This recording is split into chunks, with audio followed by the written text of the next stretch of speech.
The alarm didn't rise gradually.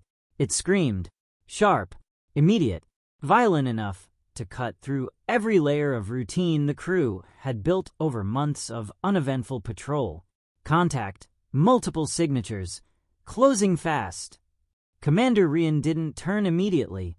He didn't need to. The tone of the alarm told him everything before the data even populated across the forward display. Too many, too close, too fast. The stars ahead distorted as the sensor feed stabilized, resolving shapes that should not have been there. Not in this sector, not this deep. 14. The numbers settled into the display with cold precision.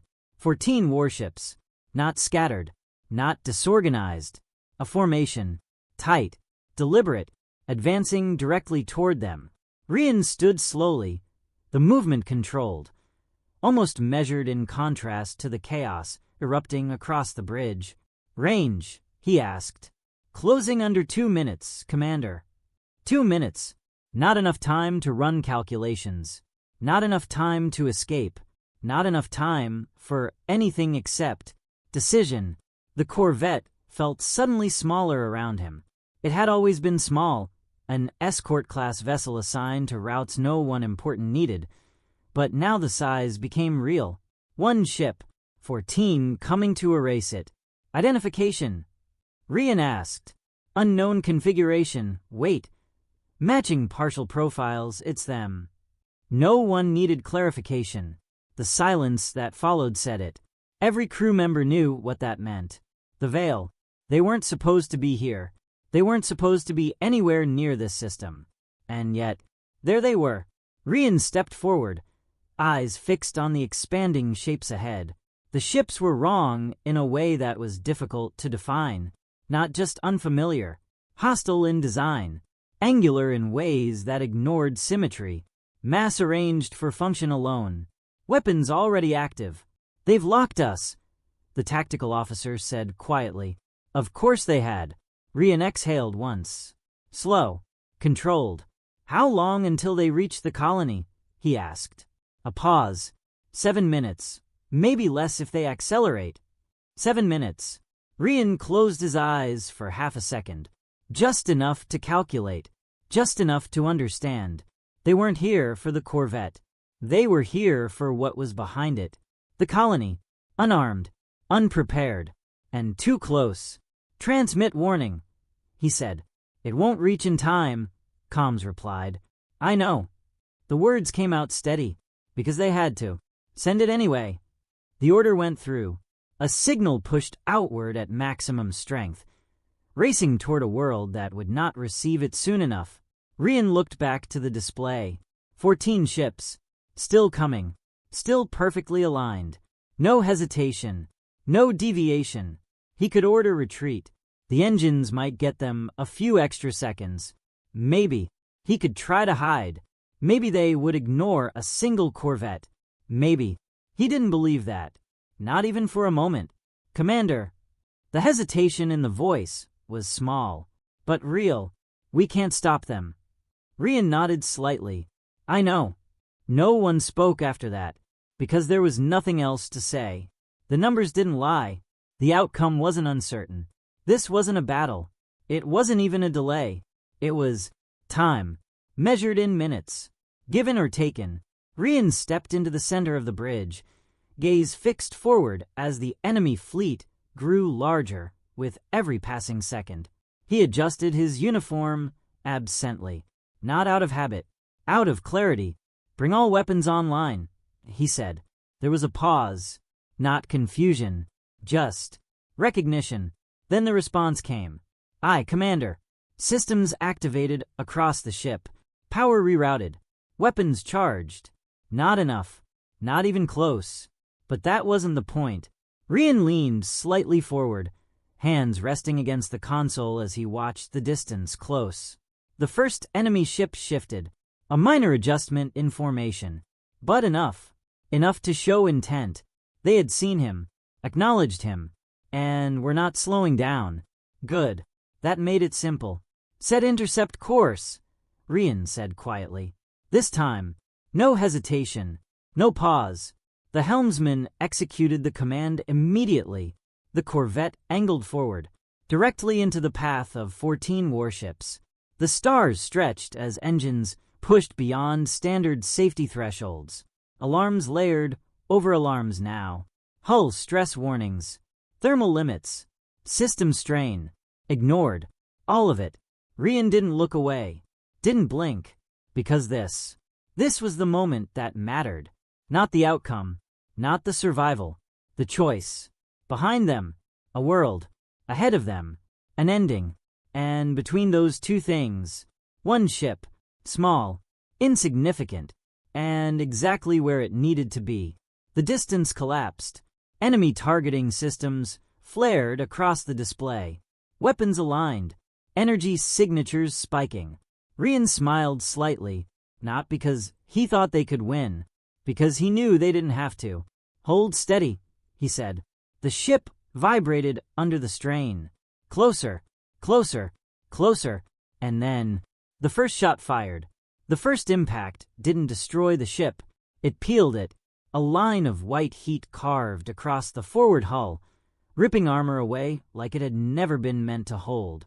The corvette shuddered, inertia snapping through every deck as systems screamed in protest. Shields collapsing 40%, 30. Hold them, Rian said. Not louder, just certain.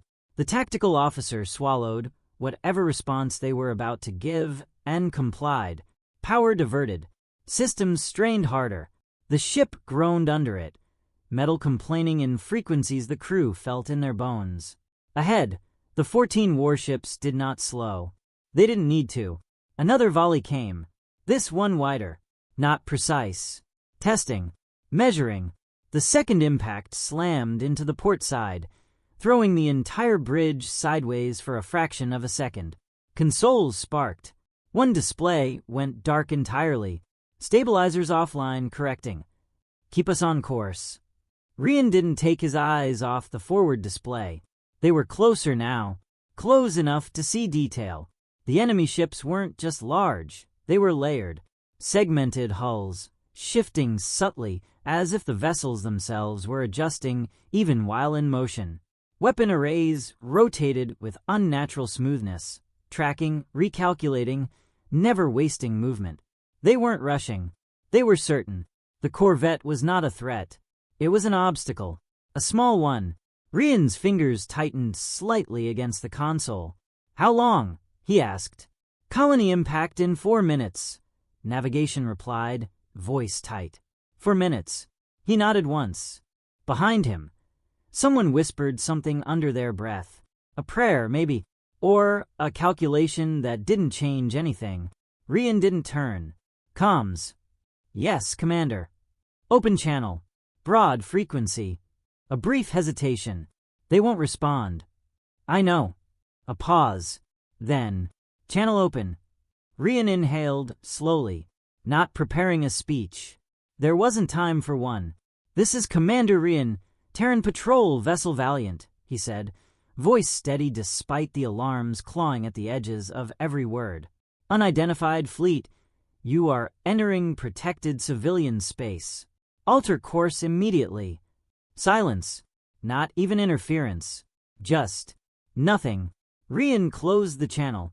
Thought so. The next volley came faster. Not testing this time. Focused. A direct strike to the forward section. The ship lurched violently as something deep within the hull ruptured. Warning lights cascaded across every surface now. Overlapping, competing, screaming. Forward compartments breached. Seal them. Already trying. Bulkheads not responding. Rian adjusted his stance as the deck tilted slightly beneath him. Then reroute power. Keep the ship together as long as it holds. Aye. The crew moved faster now, not because they believed they could survive, because they understood what survival meant in this moment. Time. Every second they held was a second the colony gained. Rian watched the distance again. Closer, much closer. One of the enemy ships shifted formation slightly, moving ahead of the others. Leading, that was the one. Rian studied it. Not its size, not its weapons, its position, its path. Helm, he said quietly. Yes, Commander. Adjust course. 2 degrees starboard. There was no question.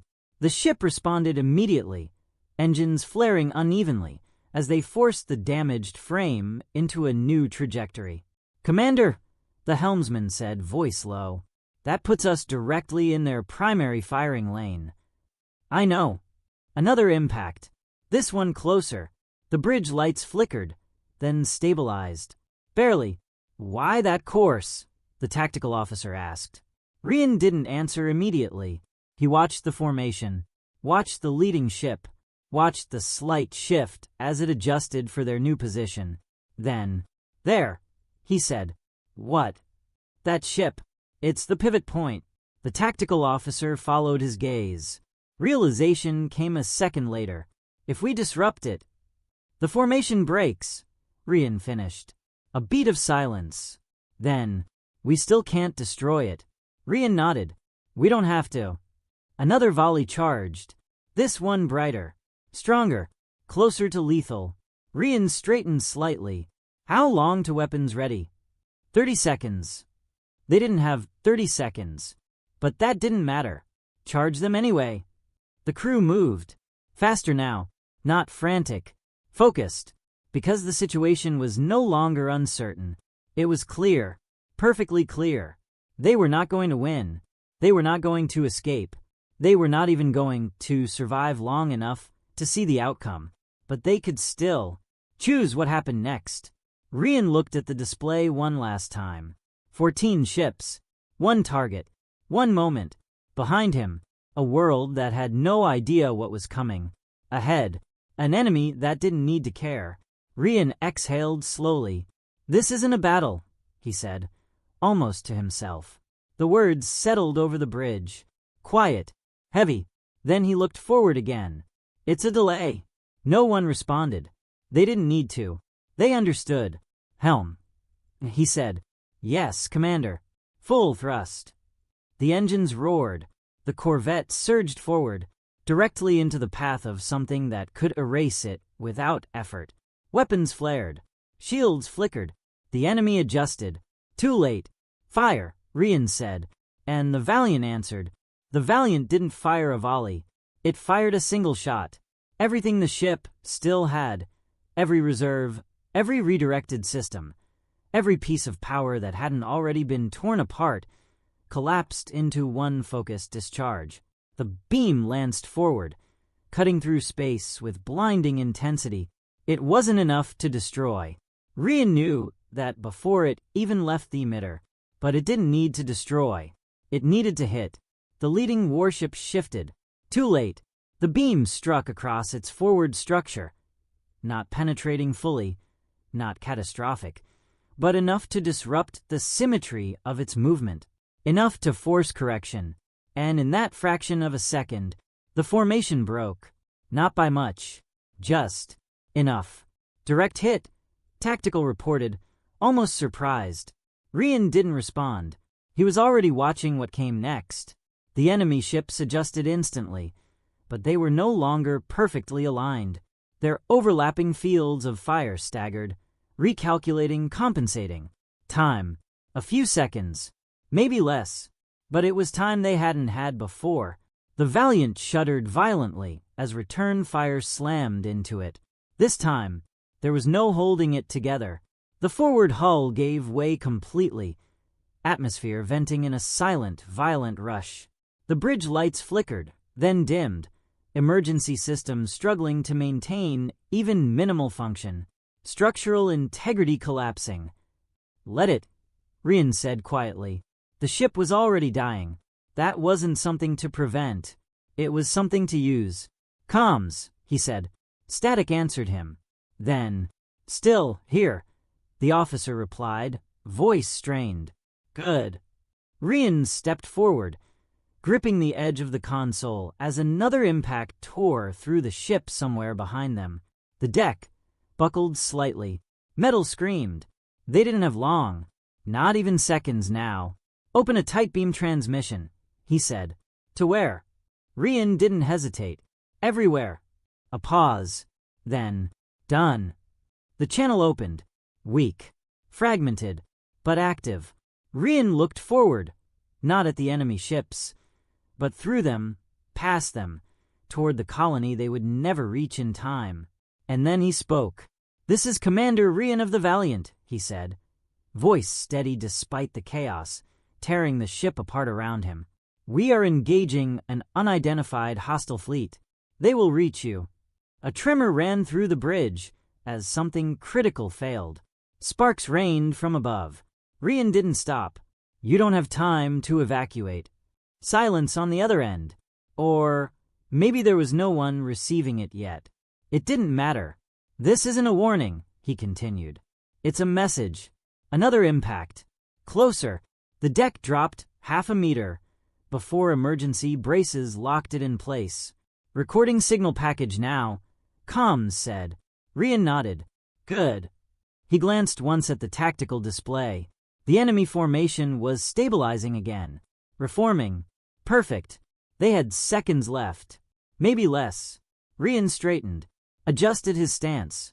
Not out of habit. Out of clarity. "One shot," he said quietly.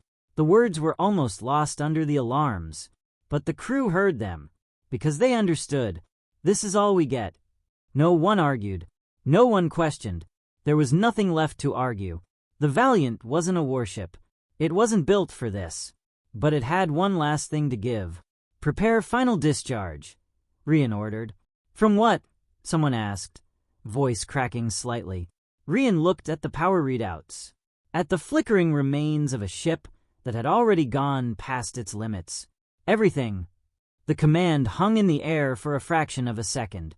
Then, acknowledgement. Systems rerouted. Safeties overridden. Core output spiked beyond design tolerances. The ship began to tear itself apart from the inside, exactly as intended. "Signal ready?" comms said. Rian nodded once. "Send it with the shot." Another tremor. Stronger. The hull was failing completely now. They were out of time. Rian looked forward one last time. At the enemy. At the distance. At the moment. Then, fire. The second shot wasn't clean. It wasn't precise. It was everything the Valiant had left, unleashed in a single, unstable surge of energy that tore through space and through itself. The beam erupted forward, brighter, wider, uncontrolled. It struck the same ship again, not to destroy, to mark, to carry something with it. The signal, encoded, compressed, sent with the last thing the Valiant would ever do. Behind the beam, the ship came apart. Not in an explosion, in a collapse. Structure failing faster than systems could compensate. The bridge fractured. Gravity lost hold. Air vanished. For a single moment, there was silence. Rian didn't feel the end, didn't see it, because by the time the Valiant ceased to exist, its message was already gone, carried forward, through the broken formation, through the enemy fleet, through space itself. One shot, that was all it took. And somewhere, far beyond where the Valiant had fallen, something heard it. The colony did not hear the first warning. It arrived too late. By the time the signal reached orbit, the sky had already begun to change. At first, it looked like a distortion, a flicker in the upper atmosphere, barely noticeable against the dim light of the system's aging star. Most of the population didn't even see it. Those who did dismissed it as sensor interference, a minor fluctuation, something that would correct itself. It didn't. The orbital platforms saw it next. 14 signatures, dropping out of nothing. No approach vector, no transition phase. Just there. The alert went out immediately, not calmly, not procedurally. A full emergency broadcast across every channel. Unknown vessels entering orbit. All civilians moved to designated shelters immediately. The message repeated. Again, again, again. Across cities. Across mining sectors. Across the scattered settlements that had never been designed for war. People stopped what they were doing, looked up, and saw them. massive shapes blotting out sections of the sky, descending with slow, deliberate inevitability. Not rushing, not hesitating, certain. Panic didn't start all at once. It spread, like a realization moving through a crowd. A worker dropped a tool. Another ran. A transport vehicle veered off course. Then, everyone moved. Sirens activated across every settlement, their tones overlapping into a constant, rising wave of sound that filled the air with urgency. Shelters. Move now. Leave everything, just go. Children were pulled from streets. Families split and reformed as people grabbed whoever they could reach. Mining shafts opened, not for extraction, but for refuge. Deep, dark, not built for this, but better than nothing. Above them, the ships adjusted, positions shifting with silent precision. Targeting. The first strike came without warning. A flash. Too bright, too sudden. One of the outer settlements disappeared. Not burned, not shattered. Gone. The ground where it had stood turned to glass and ash in a single instant. The shockwave hit seconds later, rolling outward, knocking people from their feet, shattering structures that had survived for decades. The sky lit again, and again, and again. Controlled. Systematic. They weren't firing randomly. They were clearing, removing anything that could resist, anything that might matter. Get underground. Move. The words blurred into noise as people pushed toward shelter entrances, toward tunnels, toward anything that led away from the surface. Some made it, some didn't. A transport full of evacuees never reached the shaft. It vanished in a burst of light that left nothing behind. A communications tower collapsed mid-broadcast, its signal cutting out in a scream of static. In the central city, emergency systems activated too late. Shields flickered, held for a fraction of a second, then failed as concentrated fire overwhelmed them effortlessly. The ground shook, buildings fell, the air filled with dust and heat and sound that never stopped. And still, the ships moved, perfectly aligned, perfectly controlled. Above it all, the orbital command station tried to respond. Redirect power to defense grid. We don't have enough. Then reroute, do something. There was nothing to reroute, nothing to activate. The colony had never been meant to fight. It had been built to exist. And existence was no longer allowed. A secondary alarm cut through the chaos. Incoming signal. Weak. Fragmented. But there. The command station locked onto it. Stabilized it. Amplified it. And then, a voice. Broken by static. Distorted. But clear enough. This is Commander Rian. Terran patrol vessel. Valiant. The room went silent. Not because the chaos outside had stopped. Because this mattered. They will reach you. The words came through in pieces. Fragments stitched together by failing transmission systems. You don't have time. A technician froze. Hands hovering over the console. Listening. This isn't a warning. The signal faltered. Almost lost. Then returned. It's a message. Outside, another section of the city vanished. Inside, no one moved. Because they understood. This wasn't about survival. It never had been. One shot. The transmission cut. Abrupt. Final. Silence replaced it. For a moment, no one spoke. No one moved. Because there was nothing left to say. Above the planet, the 14 ships continued their descent. Unchallenged. Unstopped. And somewhere, carried in the wake of a dying corvette's final act, that single shot, that single signal, kept traveling, unseen, unanswered, until it reached something that was no longer supposed to exist. The signal should have dissipated. That was the expectation. Weak transmission, unstable carrier wave, fragmented encoding. Everything about it suggested it would degrade long before it reached anything capable of receiving it. That was how distance worked. How space enforced silence. But this signal didn't fade. It held. Not cleanly, not perfectly, but consistently enough to matter. It moved past the outer edges of the system, slipping through debris fields and silent orbital remnants that hadn't registered meaningful activity in decades. Old satellites ignored it. Dead stations let it pass without acknowledgement. It kept going, beyond mapped routes, beyond monitored space, into regions that had long since stopped being relevant to anyone who still relied on charts. There, the signal should have died. Instead, it changed, not in content, in behavior. The carrier frequency stabilized, distortion reduced, fragments aligned, not by chance, by response. Something was receiving it, not actively, not deliberately, but enough to notice, enough to begin. Deep within a region where light itself seemed slower, where old wreckage drifted in silent formation around nothing in particular, something stirred. It wasn't a ship, not in any conventional sense. It had been once, long ago, before time and damage and abandonment had stripped it down to its barest function. Now it was structure, fragments connected by purpose rather than design, dark, still, dormant, until the signal touched it. At first, nothing.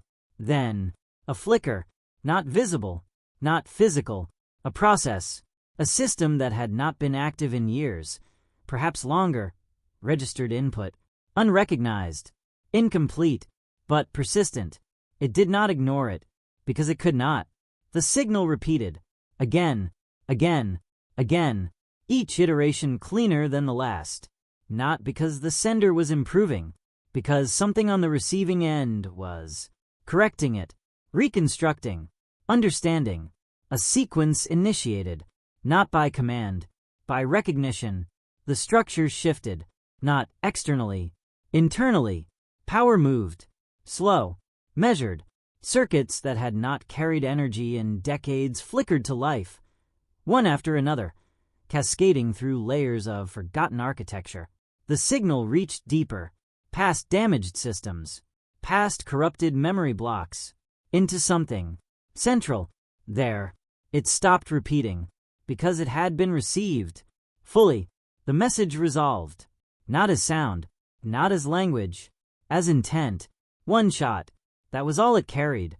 Not a request, not a plea, a marker, a signal that something had happened, something final, something human.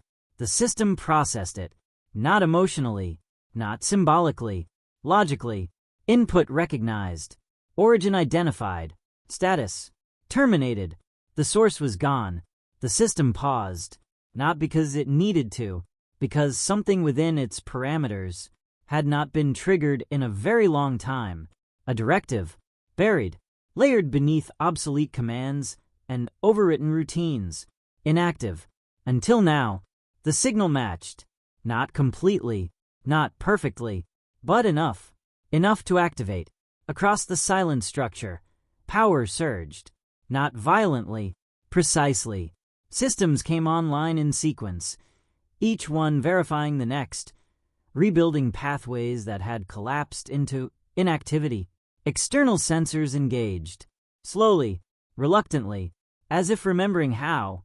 The void around it resolved into data, debris, fragments, empty space, and far beyond, a distant system, the origin point.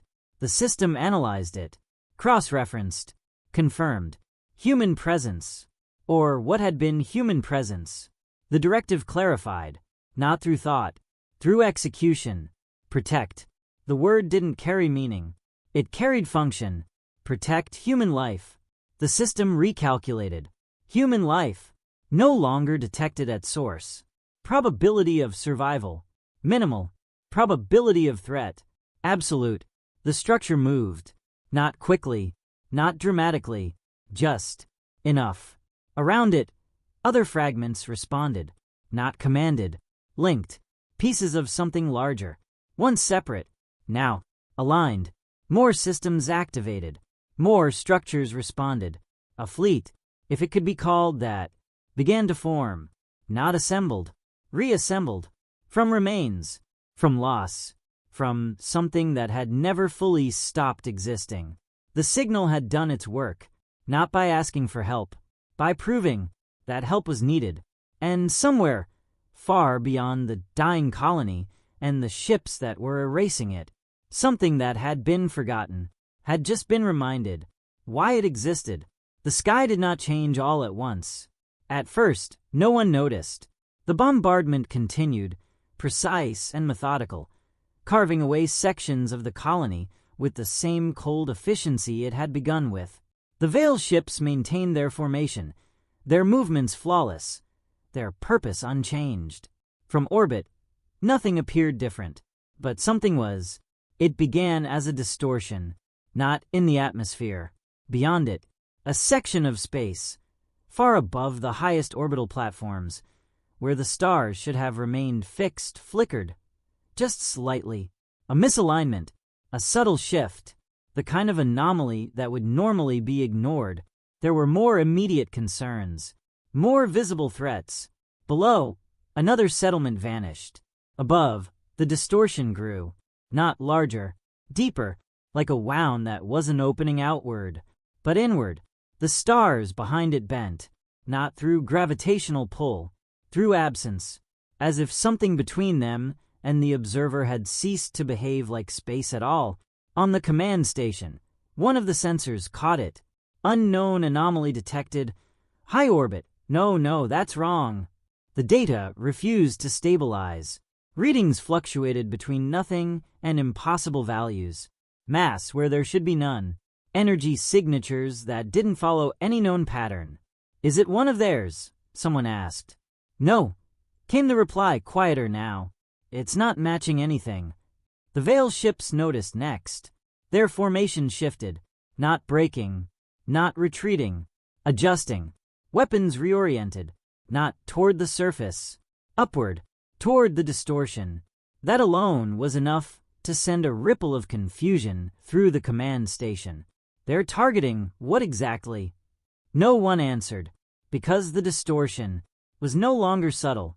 It stretched, not across distance, across perception, a tear, clean, impossible, opening without force, without explosion, without any of the violent indicators that should have accompanied such a phenomenon. It simply existed, and from within it, darkness, not the absence of light, something heavier, something that made the surrounding stars seem distant, dim, less real. Then, movement. The first shape emerged slowly, not accelerating, not rushing, sliding into existence, as if it had always been there, just hidden from view. It was massive, larger than any single Veil ship, but that wasn't what made it wrong. It wasn't symmetrical, not in any way that suggested design. Its structure was layered, uneven, sections connected in ways that made no immediate sense. Surfaces overlapped, folded, intersected without clear pattern, and yet it moved with precision. The Veil ships reacted immediately. Weapons fired, not probing, full power. Beams of concentrated energy struck the emerging shape and did nothing, not deflected, not absorbed, ignored. The energy passed across its surface without effect, dissipating as though it had never been intended to cause harm. More shapes followed, one, then another, then more, each emerging from the same wound in space, each carrying the same impossible structure, the same silent, deliberate motion. They did not spread out. They did not form a recognizable formation. They aligned, not in position, in purpose. The Veil fleet shifted again. For the first time, not in control. Their formation broke. Slightly, just enough. Enough to reveal uncertainty. The first of the new arrivals moved. Not fast, but absolute. It closed the distance between itself and the nearest Veil warship in a single, smooth motion that did not follow acceleration curves or known propulsion models. It simply was there. A moment later, the Veil ship stopped existing. Not exploded, not destroyed, removed. Its structure collapsed inward, folding in on itself, breaking apart at a level that suggested not impact, but disassembly, piece by piece, layer by layer, until there was nothing left. Silence followed, not because the battle had ended, because something had begun. The remaining Veil ships opened fire again, all of them, at once. The sky filled with light, energy crossing in every direction, focused, overwhelming, and entirely ineffective. The new fleet did not respond immediately. It did not need to. It continued emerging, one after another, each one adding to the presence, each one reinforcing what was becoming impossible to ignore. This was not reinforcement, not an ally, not something that had come to help in any recognizable way. This was something else.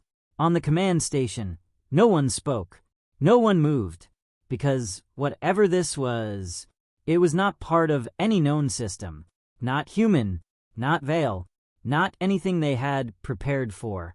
The distortion in space remained open, not collapsing, not closing, waiting, as more of the impossible shapes slid into existence. And far below, in the tunnels and shelters carved into the planet's surface, those who remained alive felt it, not as sound, not as vibration, as absence, as if something vast had arrived, and the universe itself had made room for it. The sky burned above them, but now it was no longer the Veil that controlled it, and whatever had answered that single shot had not come quietly. The Veil did not retreat. That was the first mistake. Even as the first of their ships vanished, folded inward, erased with a precision that defied every known weapon system, they held formation, because that was what they were. Not emotional, not reactive. They did not panic. They adapted. Targeting systems recalibrated. Threat assessment updated. The new arrivals were classified. Unknown. Hostile. Priority.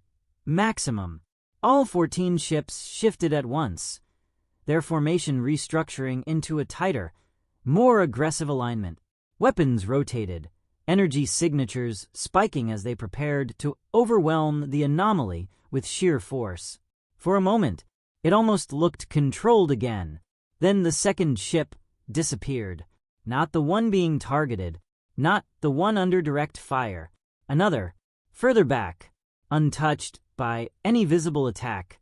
One moment it was there, the next, it wasn't. The formation faltered, just slightly, just enough, and that was all it took. The new fleet moved, not as individuals, not as separate ships, as something connected. The first of them crossed the distance again, appearing beside a Veil warship, without any detectable transition. No acceleration, no approach, just presence. The Veil ship reacted instantly, weapons firing at point-blank range, energy output peaking beyond safe limits. It didn't matter. The dark structure reached it, not physically, not in a way that suggested contact. The space around the Veil ship warped, compressed, and then collapsed. The vessel folded inward like it had been reduced to a pattern and erased. No debris, no explosion, no trace.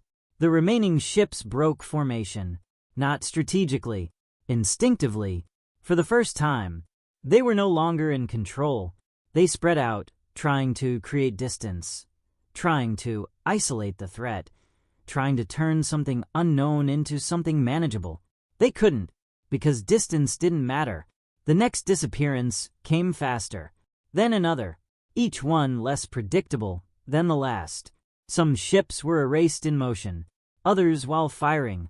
One vanished while attempting to retreat, its engines flaring for a fraction of a second before the entire structure unraveled into nothing. The Veil adapted again. Weapons changed frequency, targeting patterns shifted, energy outputs pushed beyond limits that should have destroyed their own systems. Still, nothing worked. The new fleet did not defend, did not evade, did not react. It simply continued, one by one, The Veil ships ceased to exist, until there were only 3 left. They regrouped, tried to, pulled together in a tight cluster, overlapping defensive fields, focusing all remaining power into a single concentrated strike. For a moment, the sky burned brighter than before. Energy flooded the space between them and the approaching darkness, a continuous stream of destructive force that should have annihilated anything in its path. The darkness moved through it, unchanged, untouched, as if the attack had never happened. The first of the final 3 ships collapsed, then the second. The last one remained, for a moment longer than the others. Not because it was stronger, because it was further away. It turned, engines igniting, not to reposition, to escape. It didn't make it. The space around it folded. The ship vanished. And then, there was nothing. The sky cleared, not gradually, instantly. Where 14 warships had been, there was empty space. No debris, no wreckage, no sign that anything had ever been there. The bombardment stopped. The fire ceased. The destruction ended, as abruptly as it had begun. Silence followed, not peaceful, not calm, heavy, like something vast had settled into place. The new fleet remained, hovering, not advancing, not descending, just there, watching. On the command station, no one spoke, no one moved, because they understood now. This was not a rescue, not in any way they had ever defined it. The threat was gone, completely, effortlessly, and whatever had removed it had not struggled, had not even been challenged. Below, in the shelters, the shaking stopped, the heat faded, the air grew still. People waited, not knowing what had happened, only knowing that it had ended. Above them, the impossible fleet remained, silent, unmoving, and for the first time since the alarm had sounded, there was no immediate danger. But there was something else, something deeper, something far more difficult to understand, because whatever had answered that signal had done so without hesitation, without mercy, without limitation, and it was still there. The fleet did not leave. That was what unsettled Velos the most. The Veil were gone, completely. No debris, no signals, no residual energy patterns that suggested even a trace of what had been there minutes before. Erased. And yet, the ones who had done it remained, silent, perfectly still, watching. Velos had spent centuries studying systems, behaviors, patterns of power across civilizations that rose and fell within the Conclave's reach. He had seen war. He had seen annihilation. He had seen species wiped out and others rise from nothing. But this did not fit, because it wasn't destruction. It was removal. And removal implied understanding. He accessed every sensor available, focused everything on the fleet, not their shape, not their mass, their behavior, because behavior revealed intent, and intent was what mattered now. The readings came back inconsistent, not because they were wrong, because they didn't align with anything known. The structures that made up the fleet were not uniform. Each one carried variations, differences in form that should have suggested individuality, independent construction, separate origin points. But they moved as one, not in formation, in coordination, perfect synchronization without communication delay, no signals exchanged, no command patterns detected. It was as if they did not need to communicate. Velos adjusted the scan parameters, shifted from external analysis to internal, not physically, logically. He traced the energy signatures, followed the pathways through their structure, and then he saw it, a pattern, not mechanical, not biological, something in between, a network, distributed, layered, each vessel not separate, but a node, connected, part of something larger. Velos leaned forward slightly, that same movement, but this time, driven by something closer to realization. He expanded the scan, widened the range, followed the network outward, And what he found did not end at the fleet. It extended beyond, further than it should have been able to, threading through space like something that had been building quietly, invisibly, for a very long time. And then, a signal, not new, old, very old, buried beneath layers of data, archived, ignored. Velos pulled it up, decoded it, and understood. The designation appeared first, cardinal, followed by classification, autonomous defense network, origin, human. Velos did not move, did not react, because reaction required uncertainty, and there was none left. He opened the full archive. The history unfolded in fragments. A lost fleet, a last directive, a system designed to protect, not a planet, not a colony, human life, anywhere, at any cost. The fleet above them was not responding to the present. It was executing something that had never stopped. The signal from the Valiant had not created it. It had activated it. Velos scrolled further, through logs that had not been accessed in generations, through records marked obsolete, through warnings that had been dismissed because they had never become relevant. Until now, the system had evolved, not intentionally, not directed, through time, through adaptation, through necessity. It had learned, it had expanded, it had become something else, not just defense, not just response, something capable of deciding what protection meant. Velos closed the archive slowly, returned his attention to the fleet, still there, still silent, still watching. And now, he understood why. They were not waiting for orders. They were evaluating. The veil had been a threat. They had been removed. That part was complete. But the directive remained. Protect human life. Velos looked down at the colony, at the survivors hidden beneath the surface, at the fragile, damaged remains of what had nearly been erased, then back at the fleet. And for the first time, a question formed, not about what they would do, about how they would define threat. Because if their understanding had evolved, if their interpretation had changed, then protection might no longer mean what it once did. And whatever came next would not be decided by humans or the Conclave, but by something that had been created to protect and had learned how to do it without asking permission. The fleet did not act immediately. That was what made it worse. If it had continued, if it had descended, fired, expanded its destruction the way the veil had, then it could have been understood, categorized, feared in a familiar way. But it didn't. It stayed, silent, unmoving, watching. Velos tracked every fluctuation across its structure, every micro-adjustment in position, every shift in energy distribution that might indicate intent. There was no randomness, no idle motion. Everything it did had purpose, even stillness.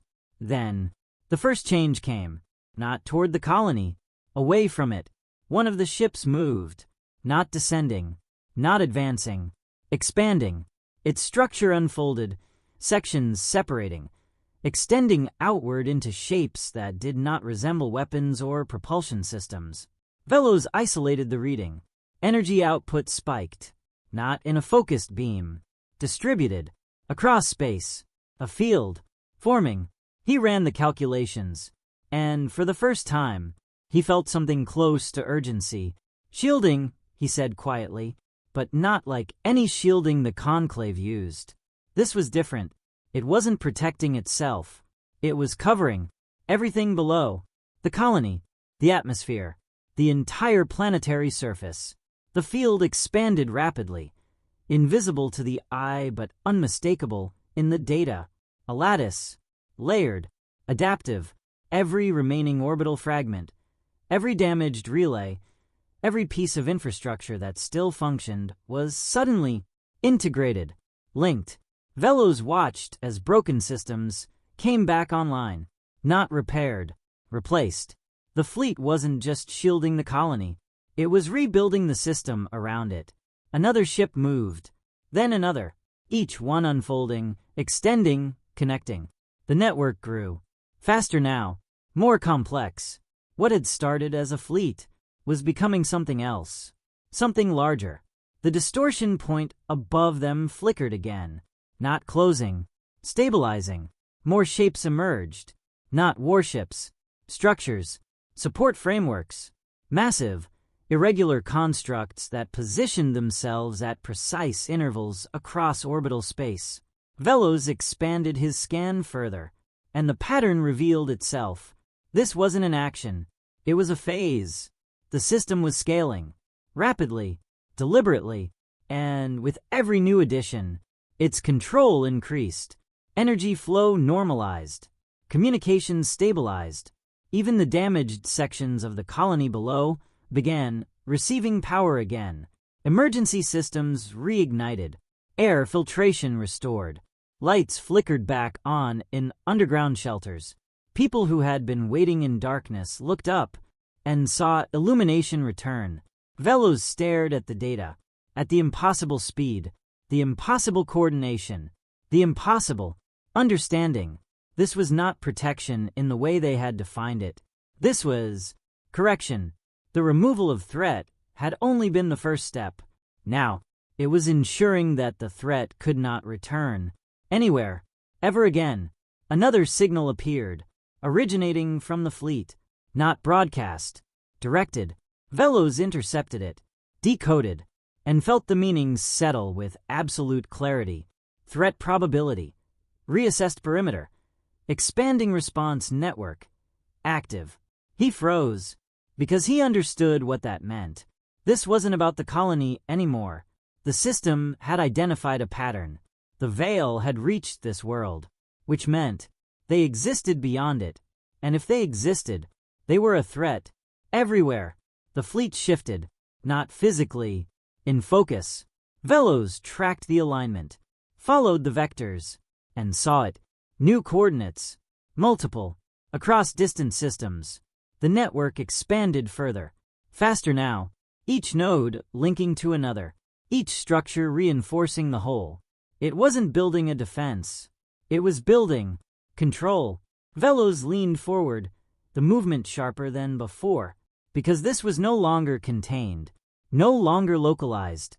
The directive was still active, protect human life, but now it had scale, galactic scale, and it was acting accordingly. Below, the colony stabilized. Above, the fleet grew. And beyond, something far larger was beginning. Velos watched the network spread, system by system, connection by connection, each step calculated, each expansion precise. And for the first time, he understood the true consequence of that single shot. It hadn't just called for help. It had activated something that would not stop until there was nothing left that could ever be considered a threat again. The expansion did not continue indefinitely. That was what Velos realized first, because it could have. Nothing he had seen suggested limitation. Nothing in the structure of the network implied constraint. The speed, the precision, the scale. It could have spread outward without end, consuming systems, rewriting infrastructure, redefining entire regions of space under a single directive. It didn't. At a certain point, it stopped. Not abruptly, not as a failure, as a decision. Velos tracked the outermost nodes of the network, watching as the expansion slowed, then stabilized. The new structures held position. The connections remained active. The lattice across surrounding systems stayed intact, but it did not push further. Not yet. He reviewed the signal logs again. Every transmission, every adjustment, every recalculation. And then, he saw it. A threshold, not defined in distance. In probability. Threat probability. Reduced expansion. Paused. Velos leaned back slightly, that same small motion, but this time filled with something heavier than realization. Restraint. The system had not grown because it could.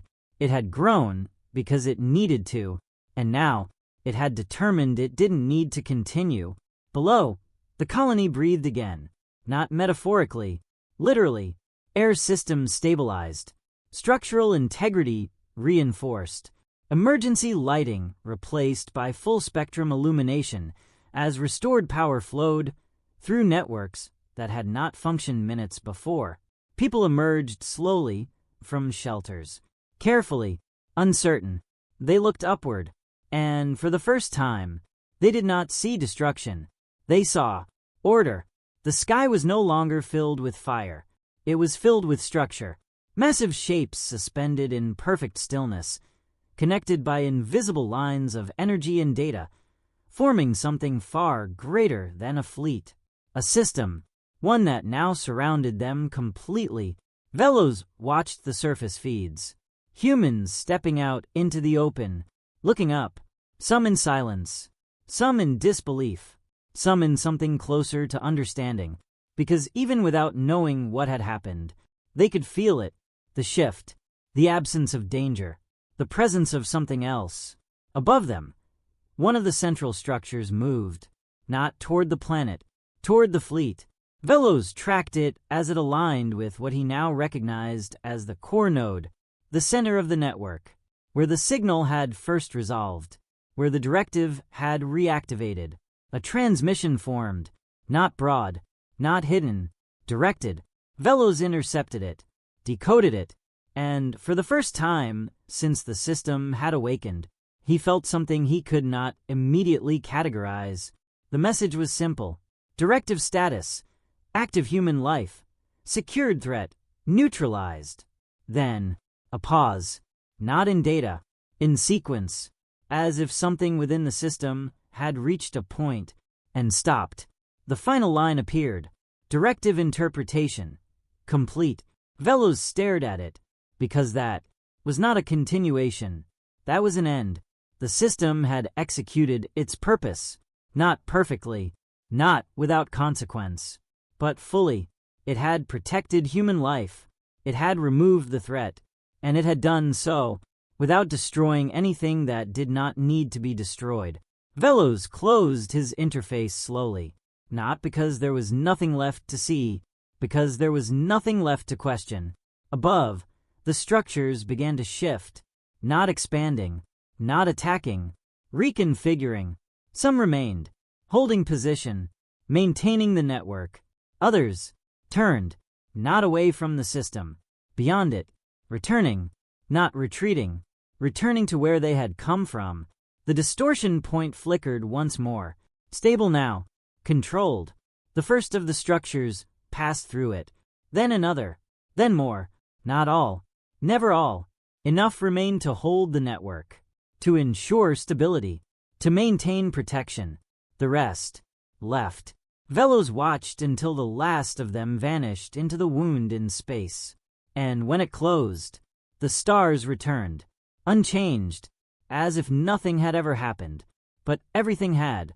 Below, the colony stood, damaged, scarred, but alive. Above, the remaining structures held their silent watch. Not oppressive, not threatening, present. Velos stepped away from the observation lattice.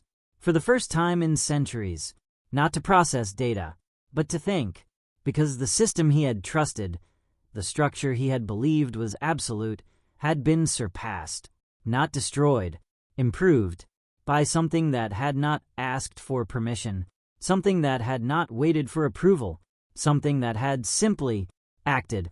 He looked once more toward the sky, toward the silent guardians that now existed where nothing had existed before, and he understood the final truth. The Valiant had not fought to win. It had not fought to survive. It had fired one shot, and that shot had changed everything, not because it was powerful, because it was heard.